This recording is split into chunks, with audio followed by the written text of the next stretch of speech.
मुझे पता है कि मेरी ज्यादातर वीडियो आपको आने वाले खतरों के बारे में चेतावनी देने के लिए होती है और कभी-कभी ये थोड़ा निराशाजनक भी हो सकता है, लेकिन परेशान या उदास होने की कोई जरूरत नहीं है क्योंकि पश्चिम भी इसका मुकाबला कर रहा है। यूके में एक सख्त मजबूत प्रतिरोध शुरू हो गया है, तो वह मोर्चा अपनी देखभाल खुद कर लेगा। और ऑस्ट्रेलिया में दक्षिणपंथी रूढ़िवादी राजनीतिक आंदोलन हो रहा है, तो ऑस्ट्रेलिया भी ठीक रहेगा, यानी हमारे पास लड़ने का मौका है। और अमेरिका, मैं कहूँगा शायद पश्चिमी सभ्यता का सबसे महत्वपूर्ण देश, ये पश्चिम की ताकत है और अमेरिकी भी इसे चुपचाप नहीं सह रहे हैं। तो जब वे अपने देश को इस ओर जाते देख रहे हैं, इसे देखिए, यह मुस्लिम आदमी चर्च की घंटियों की आवाज से परेशान है।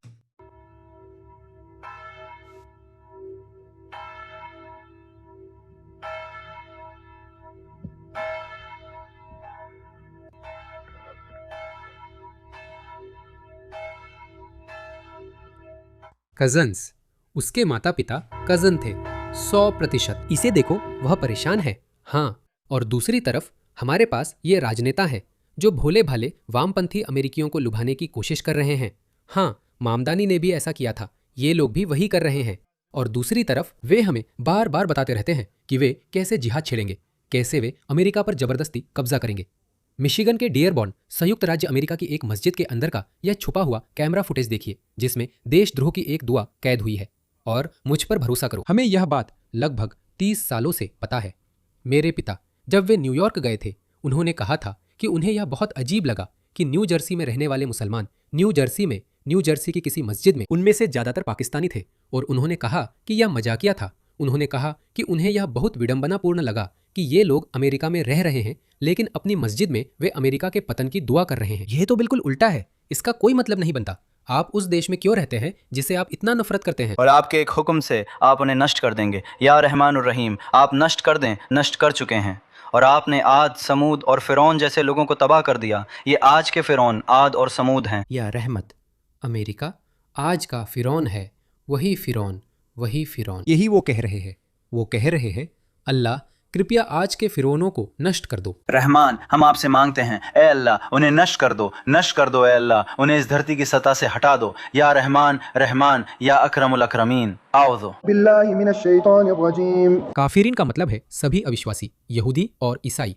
ए अल्लाह, इस्लाम को विजय दिला और मुसलमानों का दर्जा ऊंचा कर। अल्लाह, रसूलुल इस्लाम और मुसलमानों की इज्जत और बहुदेववादियों को अपमानित कर और शिर्क और मुशरिकों को नीचा दिखाए अल्लाह, और अपने बंदों की मदद कर। यही दुआ वे लोग करते हैं दोस्तों, वे इसे रोजाना कहते हैं। तो जब ये सब हो रहा है, मैंने ये वीडियो कई बार पहले भी चलाया है। सच में अब अमेरिका से और भी ज्यादा कट्टर इस्लामी वीडियो आ रहे हैं, जितने पहले यूके से आते थे। मेरा मतलब है, यूके का तो वैसे भी लंबा इतिहास रहा है, तो हम यूके से ऐसे वीडियो लगभग 25 सालों से इकट्ठा कर रहे हैं।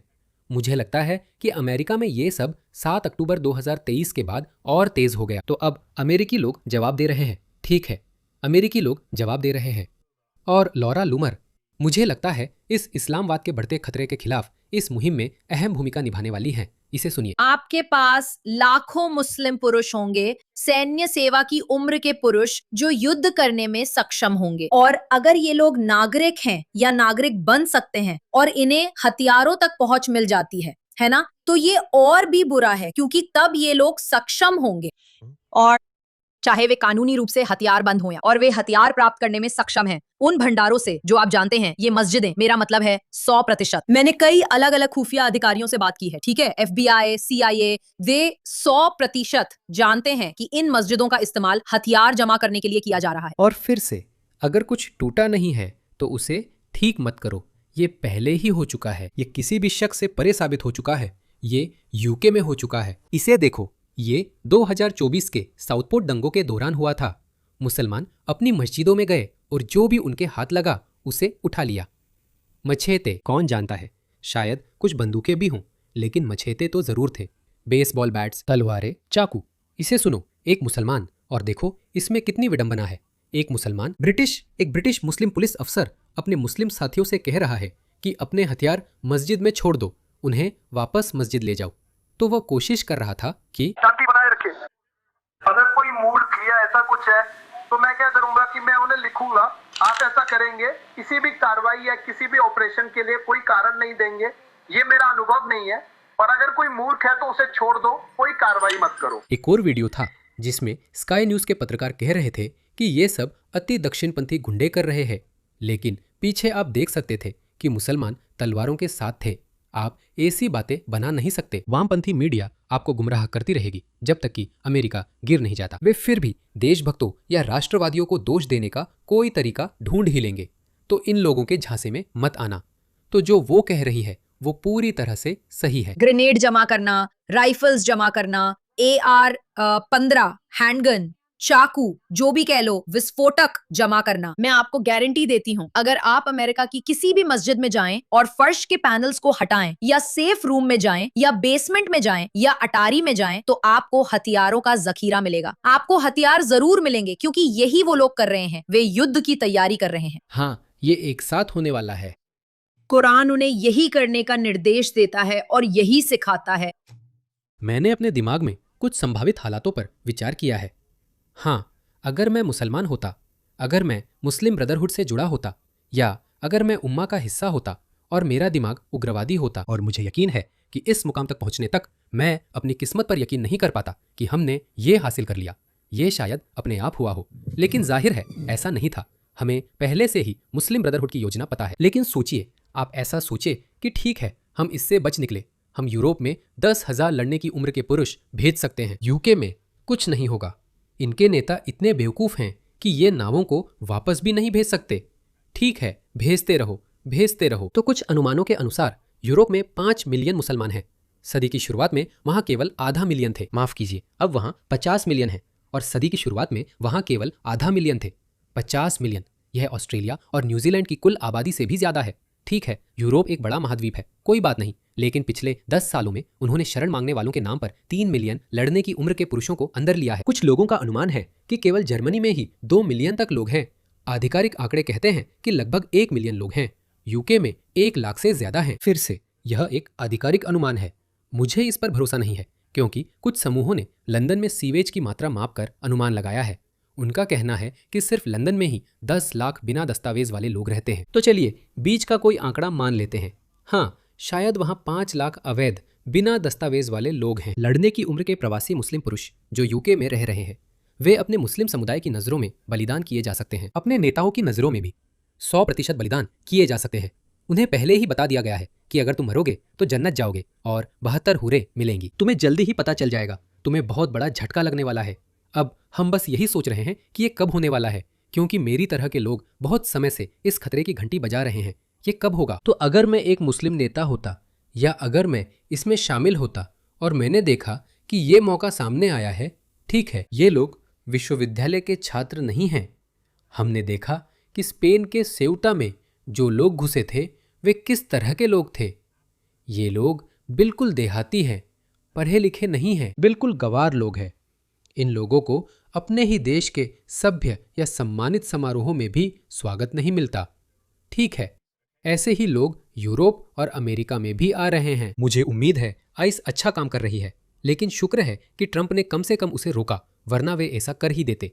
तो अगर मैं एक मुस्लिम आदमी होता तो मैं क्या करता? मैं कहता, ठीक है, मुझे अमेरिका को यूरोप से अलग करना होगा, क्योंकि अमेरिका ही पश्चिम में असली ताकत है। ठीक है, अगर अमेरिका को हटा दो तो फिर आओ पुतिन बाकी यूरोप पर कब्जा कर लो। यूक्रेन, सिर्फ यूक्रेन ही है जिसे लड़ना आता है, वही अकेले हैं और वे भी व्यस्त रहेंगे। तो आप अमेरिका को यूरोप से कैसे अलग करेंगे? क्योंकि यूरोप के पास लड़ने की उम्र के लाखों पुरुष हैं, समर्पित हैं, प्रेरित हैं, और वे बस इशारे का इंतजार कर रहे हैं। मान लीजिए कि वे इजाज़त का इंतजार कर रहे हैं, और अगर उन्हें इजाज़त मिलती है तो अमेरिका ज़रूर आएगा। अमेरिका यूरोप को बचाने ज़रूर आएगा। यह सिर्फ दया के कारण नहीं है, बल्कि यूरोप और अमेरिका के साझा मूल्यों और समान हितों की वजह से भी है। और ये अमेरिका की पूर्वी मोर्चा है। ठीक है, तो अमेरिका को आना ही होगा। अमेरिका ज़रूर आएगा। मुझे चिंता है कि कितने हथियार, कुछ लोग कहते हैं कि बहुत सारे हथियार पहले ही यूके और यूरोप में आ चुके हैं। मैं किसी को सुन रहा था, वह कह रहे थे कि अल्बानियाई लोग उन्हें लगभग 10 सालों से हथियार दे रहे हैं। असल में हमें नहीं पता कि यूरोप में उनके पास कितनी AK-47 कितनी सेमी ऑटोमेटिक राइफलें हैं। तो सोचिए, आपके पास यूके में 80 या 1 लाख विद्रोही हैं जो पूरी तरह से हथियारों से लैस हैं। या फिर मान लीजिए कि उनके पास बस बंदूकें हैं। इन लोगों ने आपको पहले ही दिखा दिया है कि वे सिर्फ एक तलवार या सिर्फ एक मछेते से क्या कर सकते हैं, और कुछ बहुत ही भयानक। मैं कोई डर फैलाने वाला नहीं हूं, मैं कभी भी षड्यंत्र सिद्धांतों पर यकीन करने वाला नहीं रहा हूं, लेकिन मैं वही बता रहा हूं जो मैं देख रहा हूं। फिर से कह रहा हूं, मैं बस संभावित हालात का आकलन कर रहा हूं। अगर मुझे करना होता तो मैं भी ऐसे ही करता, और फिर यही काम अमेरिका में भी किया जाए। और यही बात लोरा लूमर भी इसी ओर इशारा कर रही है कि उनके पास, मुझे नहीं पता, देखिए, मुझे नहीं पता कि स्थिति कितनी गंभीर है, लेकिन अगर वो FBI और CIA का हवाला दे रही हैं तो मुझे यकीन है कि कुछ न कुछ चल रहा है। अगर ये सच है तो ये पूरी तरह से समझ में आता है। अमेरिका में गृह युद्ध शुरू करो और यूरोप में भी गृह युद्ध शुरू करो। बस यही महान एकमात्र दबाव जो इन सभी के पास है, जो ग्लोबल साउथ के पास है, चीन के पास है, मुस्लिम दुनिया के पास है, वे शर्तें और नियम है और वैश्विक विश्व व्यवस्था है जो पश्चिम द्वारा, संयुक्त राष्ट्र द्वारा उन पर थोपी गई है। इसका संचालन अमेरिका करता है। अमेरिका इसे नियंत्रित करता है। पहले इसे अमेरिका नियंत्रित करता था, और जब से अमेरिका और यूरोप के बीच वैचारिक विभाजन हुआ है, देखिए अमेरिका के पास संयुक्त राष्ट्र अब चला गया है। तो यह एक विफलता है। अब किसी को इसकी परवाह नहीं है, मुझे भी अब इसकी परवाह नहीं है, और उनके पास वैसे भी कोई सेना नहीं है। तो कैसे? अच्छा, वाह, अगर वे इसे कर लेते हैं, आप जानते हैं, उन्हें सलाम। ये पश्चिम को गिराने का काफी चालाक तरीका है। अभी दुनिया पर पश्चिमी विश्व व्यवस्था का शासन है, इसमें कोई दो राय नहीं है। और अगर पश्चिम अचानक चला जाता है तो शुभकामनाएं, चीन उन्हें बर्बाद कर देगा और ये मुस्लिम देश अराजकता में गिर जाएंगे। ये एक भयानक दुनिया होगी। आप जानते हैं, मैं हमेशा आपको बताता हूँ कि ऐसा नहीं होने वाला है। मेरा मन मानने से इनकार करता है कि ये मध्ययुगीन बर्बर लोग उस महानतम सभ्यता को उखाड़ फेंकेंगे जिसे मानवता ने अब तक बनाया है। आप जानते हैं, मैं अक्सर ऐसा कहता हूँ, मैं सच में ऐसा मानता हूँ, मैं वाकई में ऐसा मानता हूँ, लेकिन अब मुझे नहीं लगता कि यह शांति से हासिल किया जाएगा। अब मुझे उस पर विश्वास नहीं है। मुझे सच में लगता है कि अगर पश्चिम को बचना है, और मुझे लगता है कि बचेगा, लेकिन यह बिना किसी भयानक खून खराबे के नहीं होगा। और लोग कहेंगे, हे भगवान, वो तो बिल्कुल पागल जैसी लग रही है, जो वो कह रही है वो पूरी तरह से पागलपन जैसा लगता है। नहीं, यही तो वे करते हैं, यही बिल्कुल वही है जो वे करते हैं। और अगर आप नहीं सोचते कि, अगर आप बस सोचते हैं कि ये सब अपने आप हो रहा है, कि वे बस इन मुस्लिम उम्मीदवारों को खड़ा कर रहे हैं और वे हमारे देश के हर कोने में, हर तरफ, स्विंग स्टेट्स में राजनीतिक शक्ति हासिल करने की कोशिश कर रहे हैं, और आपने अब तक ये समझा नहीं है, अब तक ये नहीं समझा है कि ये सिर्फ एक चुनावी रणनीति और जनसंख्या प्रतिस्थापन रणनीति नहीं है, बल्कि ये एक युद्ध रणनीति भी है। बेहतर होगा कि जाग जाओ, क्योंकि एक दिन तुम जागोगे और तुम पर हमला हो रहा होगा और उसकी मार तुम पर पड़ेगी। ये तुम्हें पूरी तरह से चौंका देगा, ये तुम्हें बिल्कुल अचंभित कर देगा। या फिर भले ही उन्होंने इनमें से कुछ भी योजना नहीं बनाई हो, लेकिन जब आप देखेंगे कि सब कुछ आपके लिए पूरी तरह अनुकूल बना दिया गया हो, तो क्या आप मौका नहीं लेंगे? ये मुस्लिम विद्वान दिन रात आपको बता रहे हैं कि वे क्या करना चाहते हैं, क्योंकि वे वास्तव में ऐसे ही है। वे सिर्फ आपको युद्ध के लिए तैयार करने के लिए स्वेच्छा से नहीं बता रहे हैं। उन्हें अपने लोगों को भी एकजुट करना होता है। उन्हें अमेरिका और ब्रिटेन के मुसलमानों के बीच यह विश्वास पैदा करना होता है कि हाँ, हम यह कर सकते हैं। दोस्तों, देखो, यूके घुटनों पर है, हम यह कर सकते हैं। उन्हें देखो, ये लोग अपने ट्रांसजेंडर बकवास में व्यस्त हैं। इन्हें तो पता भी नहीं है, इनका कोई पारिवारिक ढांचा नहीं है, इनकी जन्म दर भी गिर गई है। यही से वह आत्मविश्वास आता है, और आत्मविश्वास जितना व्यक्तियों के लिए जरूरी है, उतना ही राष्ट्रों के लिए भी जरूरी है। अगर आप खुद पर विश्वास करते हैं कि आप कुछ हासिल करेंगे, तो आप कड़ी मेहनत करेंगे।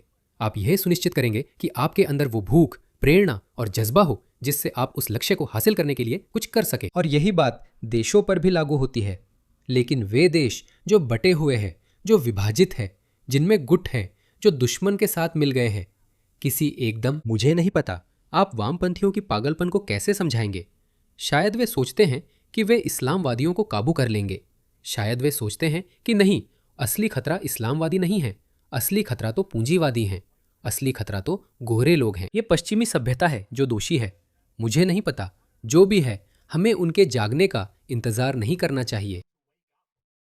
हम उनके जागने तक इंतजार नहीं कर सकते, तब तक बहुत देर हो जाएगी। पूरी तरह से, ये आपको हैरानी और अविश्वास में पूरी तरह से झकझोर देगा और या तो आप बचेंगे या आप मर जाएंगे। ये इस बात पर निर्भर करता है कि आप इस खतरे को गंभीरता से लेते हैं या नहीं। मेरा मतलब है, अमेरिकियों को हथियार जमा करना शुरू कर देना चाहिए, उन्हें गोला बारूद जमा करना शुरू कर देना चाहिए, उन्हें खुद को हथियारों से लैस करना शुरू कर देना चाहिए, क्योंकि इन लोगों के साथ किसी न किसी तरह से युद्ध होने वाला है। मैं आपको बता रही हूँ, अगर इस देश में गृह युद्ध छिड़ता है तो वो मुस्लिम और गैर मुस्लिम के बीच होगा। हाँ, और अश्वेत भी शामिल हो जाएंगे। बाद में वे बहुत जल्दी शामिल हो जाएंगे, क्योंकि मैं आपको बताता हूँ, हमारे पास इसका उदाहरण है। कुछ हिंदू थे जिन्होंने पाकिस्तान के मुसलमानों के साथ मिलकर या उनके साथ गठबंधन किया था। वे वास्तव में काफी प्रभावशाली लोग थे। एक निचली जाति थी। हमारे पास इसका उदाहरण है। एक निचली जाति के हिंदू थे, क्योंकि उनकी मुख्य धारा की भारतीय समाज से अपनी शिकायतें थीं, क्योंकि वे निचली जाति के थे। उनका नाम था, मेरा ख्याल है उनका नाम जोगिंद्रनाथ मंडल था। तो वे वास्तव में पाकिस्तान के साथ जा मिले थे। वह पाकिस्तान चले गए और फिर उन्होंने सोचा, वाह, मैं भारत में अपने हिंदू साथियों के बीच निचली जाति का व्यक्ति हो सकता हूँ, लेकिन यहाँ मैं एक काफिर हूँ। तो वे वापस चले गए। उन्होंने समर्थन किया तो अमेरिका के अश्वेतों ने, चाहे उनकी शिकायतें कुछ भी हो, वे ज्यादातर अमेरिका का ही साथ देंगे, मुसलमानों का नहीं। लेकिन कुछ बेवकूफ लोग मुसलमानों का साथ देंगे, क्योंकि वे कुछ यूं कहेंगे, हाँ, ट्रांस अटलांटिक गुलाम व्यापार, लेकिन उनसे अरब अफ्रीकी गुलाम व्यापार के बारे में मत पूछना। लेकिन फिर वे जल्द ही पता लगा लेंगे। तो आगे का रास्ता बहुत दिलचस्प है दोस्तों।